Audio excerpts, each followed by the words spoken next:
Right now, in this moment, the same energy that moves the tides, that turns seeds into forests, that holds galaxies in place, is moving through you.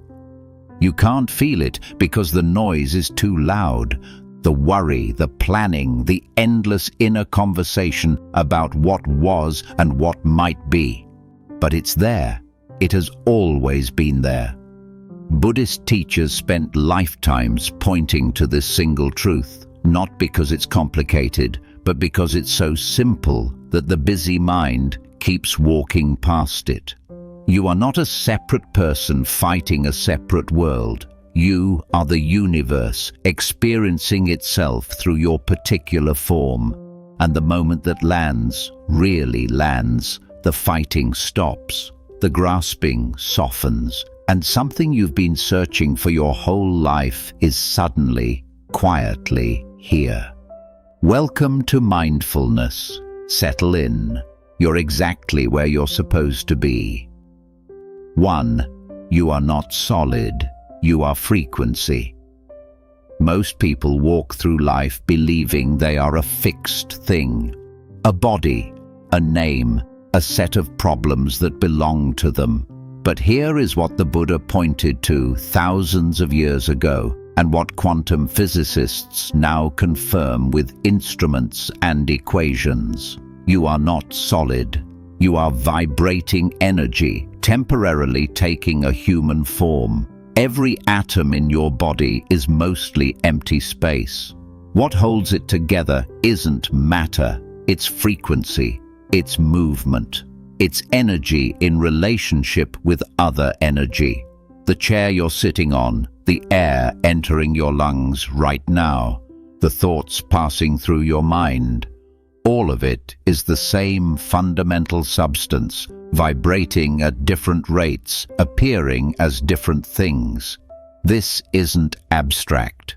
This is the most practical truth you'll ever encounter. Because the moment you understand that you are energy, not a separate being fighting against a solid world, you stop experiencing life as a battle. You begin experiencing it as a dance. Buddhism calls this interconnectedness Indra's net. Imagine an infinite net stretching across the entire universe. At every intersection, a jewel, and every single jewel reflects every other jewel perfectly, infinitely. You are one of those jewels. The universe is not something outside you that you're trying to negotiate with. It is you, expressed in a particular form for a particular time. When this lands, really lands, the exhaustion starts to lift, because you realize you've been spending enormous energy trying to be separate from something you were never separate from. The river doesn't fight the current. It is the current, and so are you. 2. Why you keep pushing against the flow. You already sense this on some level. There are moments, maybe in nature, maybe in meditation, maybe in a sudden, unexpected stillness where you feel it. The rightness of everything, the quiet perfection underneath the noise. And then something pulls you back. The to-do list, the worry, the voice that says you need to figure this out. That pulling back has a name in Buddhist teaching. It's called dukkha, often translated as suffering, but more accurately understood as friction. The friction that arises when you place yourself in opposition to what is. Here's what that friction looks like in everyday life. You want a situation to be different than it is. You replay a conversation, rewriting it in your mind. You plan obsessively, not because planning is wrong, but because underneath the planning is fear. Fear that if you stop controlling, everything will fall apart. And the painful irony is this. The tighter you grip, the more you exhaust the very energy you need to actually move forward. It's like trying to drive with the handbrake on. The engine is running, the intention is there. But there's a resistance, invisible and constant, draining everything. Buddhism doesn't ask you to become passive. It doesn't ask you to stop caring. It asks you to notice the difference between aligned action and fearful grasping. One flows, the other forces. When you act from alignment, from that quiet center that knows, things move easily. Doors open without you having to force them. People appear at the right moment. Opportunities arrive from directions you never anticipated. Not because of magic, because you stopped blocking the natural movement of energy that was already trying to work with you. The universe has never been against you. You just forgot you were part of it. 3. The Buddhist teaching that rewires everything. There is a teaching in Buddhism so simple it almost sounds too simple, and yet it contains everything. Anicca, impermanence. Nothing is fixed. Nothing is permanent. Everything is in motion. Most people hear this and feel a quiet sadness. If nothing lasts, what's the point? But that's the mind misunderstanding the teaching. Because impermanence isn't a tragedy, it's a liberation. If everything is energy in motion, then your problems are not permanent. Your current circumstances are not permanent. The version of yourself that feels stuck, overwhelmed, or lost, that is not permanent either. Everything is moving, always, whether you're holding on or not. The suffering doesn't come from impermanence. It comes from pretending it isn't real, from building your sense of security around things that were never designed to stay, around achievements that fade, relationships that change, identities that shift. And when they move, as energy always does, you experience it as loss, as failure, as proof that something is wrong. But what if nothing is wrong? What if the movement itself is the point? Imagine holding a handful of water. You can cup your hands carefully, tenderly, and enjoy the water while it rests there.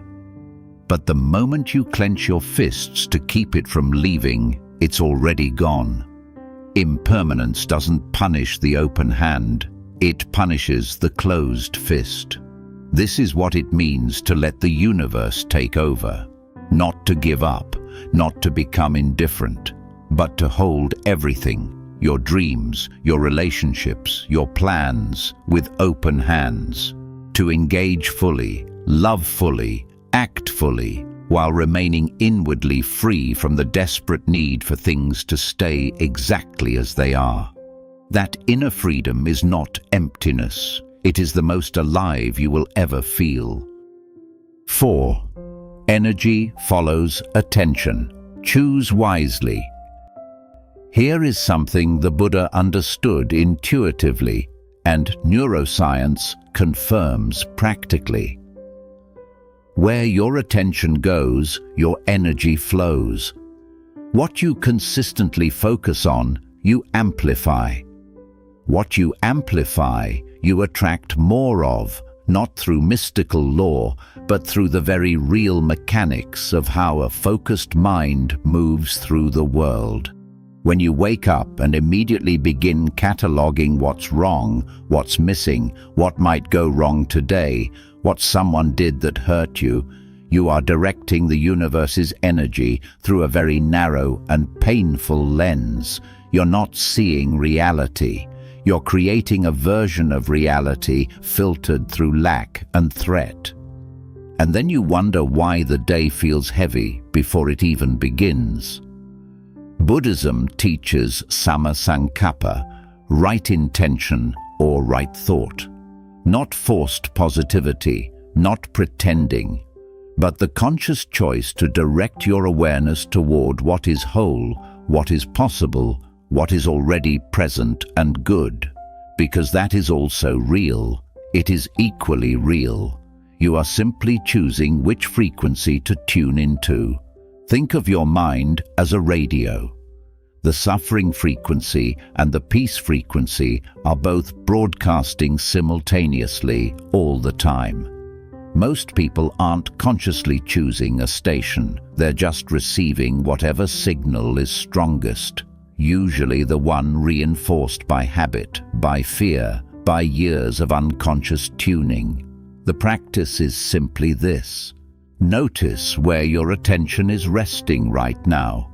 Is it resting in what's broken, or is it resting in what's possible? Is it rehearsing worst-case scenarios, or is it open to what the present moment is actually offering? You don't have to force your attention into false optimism. You just have to stop leaving it completely unguarded, defaulting to the frequency of fear. The universe responds to where you place your awareness. This is not magic. This is how energy works, and once you understand it, you will never be careless with your attention again. 5. Surrender is not weakness. It is the most powerful thing you can do. There is a word that makes most people uncomfortable: surrender. It sounds like giving up. It sounds like losing. It sounds like everything a world that rewards hustle, control, and willpower has told you to avoid. But Buddhist wisdom draws a clear and important line between resignation and surrender. Resignation says, nothing matters, so why try? Surrender says, I trust the deeper intelligence of this universe more than I trust my fearful, limited, exhausted thinking mind. That distinction changes everything. When you surrender, you are not abandoning your life. You are handing your grip on it over to something larger. You are saying, I will do my part with full presence and full effort, and then I will release the outcome into hands far more capable than mine. This is what the Tao Te Ching calls Wu Wei, effortless action, not lazy action, not absent action, but action so aligned with the natural flow of energy that it doesn't create friction. The bamboo bends in the storm and survives. The oak that refuses to bend breaks. Surrender is the bamboo. Think of a moment in your own life when everything came together, not because you forced it, but because you finally stopped forcing it. A relationship that arrived when you'd stopped desperately searching. An opportunity that appeared after you'd released the specific version you thought you needed. A solution that came in the quiet after you stopped grinding. That wasn't coincidence. That was energy moving freely once you stepped out of its way. The universe has a plan for your energy that is larger than any plan you could construct from a place of anxiety. Surrender doesn't mean nothing happens. It means the right things happen in the right order at the right time. 6. The present moment is where universal energy lives. Buddhism returns again and again to one simple truth. This moment, right now. This is where life actually exists, not in the memory of yesterday, not in the imagination of tomorrow. Here, now, this breath. And this isn't just spiritual poetry. It is energetic fact. When your mind is living in the past, you are running the energy of experiences that have already completed themselves. You are animating old pain, old stories, old versions of people and situations that exist now only as echoes. That takes real energy, enormous energy actually. When your mind is living in the future, you are spending real energy on scenarios that haven't happened and, in most cases, will never happen in the form you're imagining them. Worry is creative energy misdirected. It is the universe's power being used to build elaborate fictions that exhaust you. But when you are here, fully, quietly here, something different happens. You stop bleeding energy into the past and future. You become, as the Zen masters describe it, a clear channel. And universal energy, which is always and only present, can finally move through you without obstruction. This is why meditation isn't about escaping life. It's about arriving at it. The person who sits in stillness for 10 minutes isn't doing nothing. They are reclaiming the energy that was scattered across 10,000 thoughts and returning it to now, where it can actually be used. You don't need hours of silent retreat to experience this. You just need one genuine moment of presence, one breath taken consciously, one instant where you choose now over the noise. The universe is not waiting for you somewhere in the future. It is here, fully present, in this exact moment, offering you everything, if you are willing to stop long enough to receive it. 7. Signs that the universe is already moving through you. You may be wondering, how do I know if I'm aligned? How do I know if I'm actually in the flow of universal energy or just telling myself a comforting story? There are signs. They are quiet signs, not dramatic ones. Because the universe doesn't announce itself with noise. It reveals itself in stillness. The first sign is synchronicity. You think of someone and they reach out. You wonder about a question, and the answer appears that same day through a conversation, an article, something someone says in passing. Jung called these moments meaningful coincidences. Buddhism would call them the natural result of a mind that is open and aligned, perceiving the connections that were always there but hidden beneath the noise of resistance. When you are in the flow, synchronicities increase. Not because the universe suddenly started paying attention to you, but because you started paying attention to the universe. The second sign is a shift in effort. Things that used to feel like pushing begin to feel like moving. Decisions that used to exhaust you start to feel obvious. The right words come without searching for them. The right path becomes clear without needing to map out every step. This is not because life has become easier. It is because you have stopped working against the current. The third sign is a quiet that lives underneath activity. You are still doing things, working, creating, relating, contributing. But beneath all of it, there is a stillness that doesn't go away. A knowing that things are unfolding as they should. A peace that doesn't depend on circumstances being perfect. This is different from numbness, different from dissociation. It is a grounded, alive, open quality, like a tree that is fully present in both the storm and the sun, rooted deeply enough that neither one destroys it.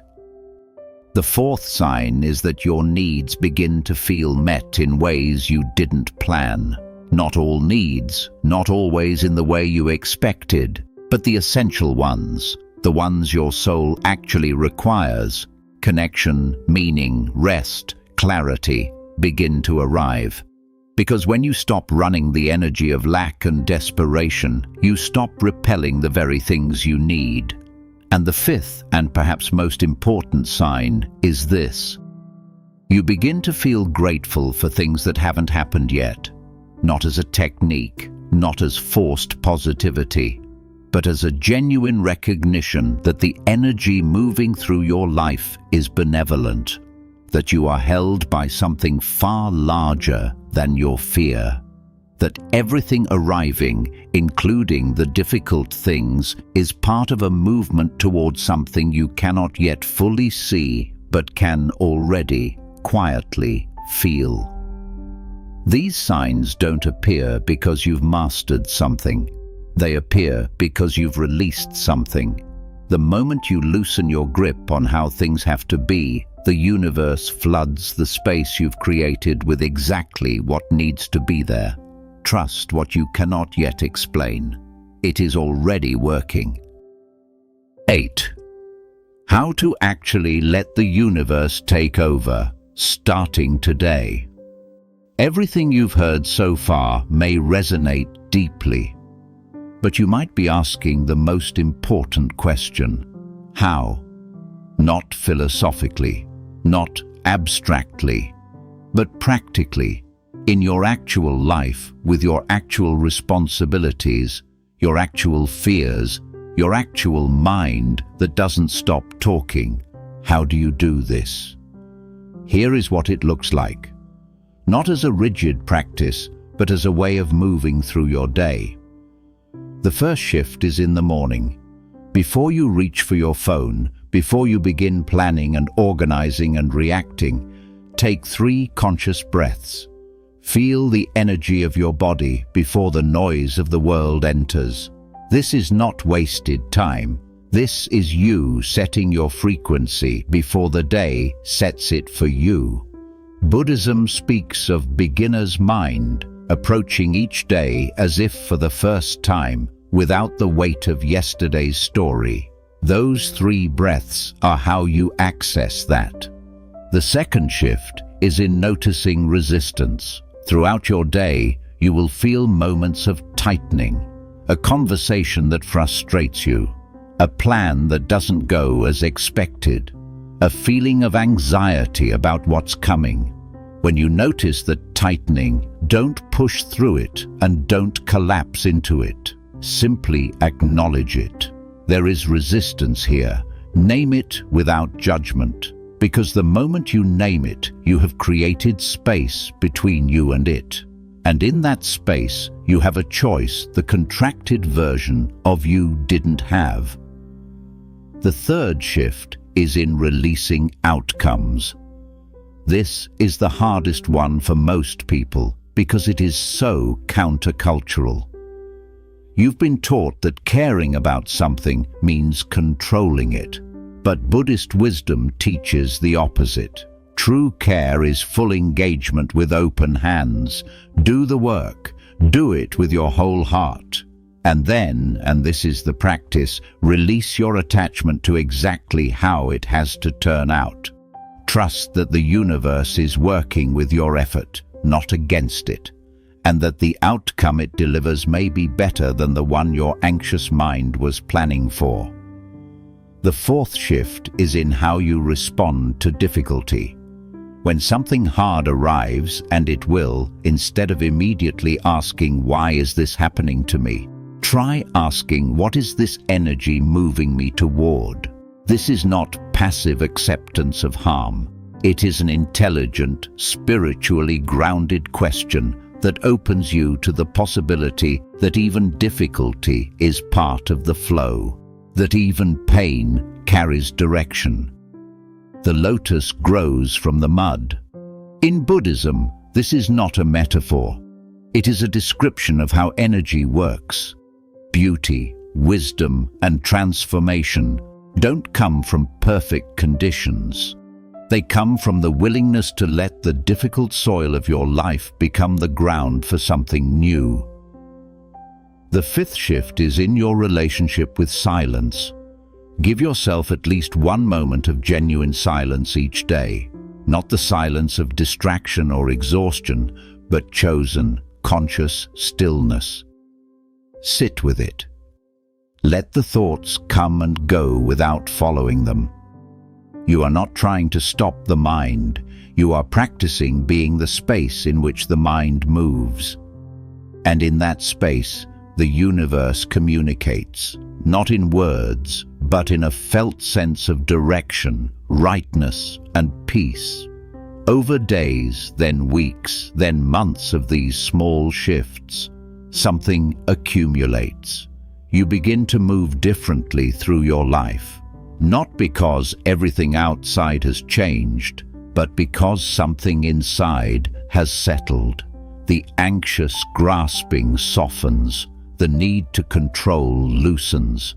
The space you create inside yourself becomes the very space through which universal energy begins to move, unobstructed, purposeful, and alive.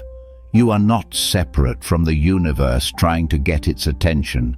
You are the universe, briefly and beautifully aware of itself.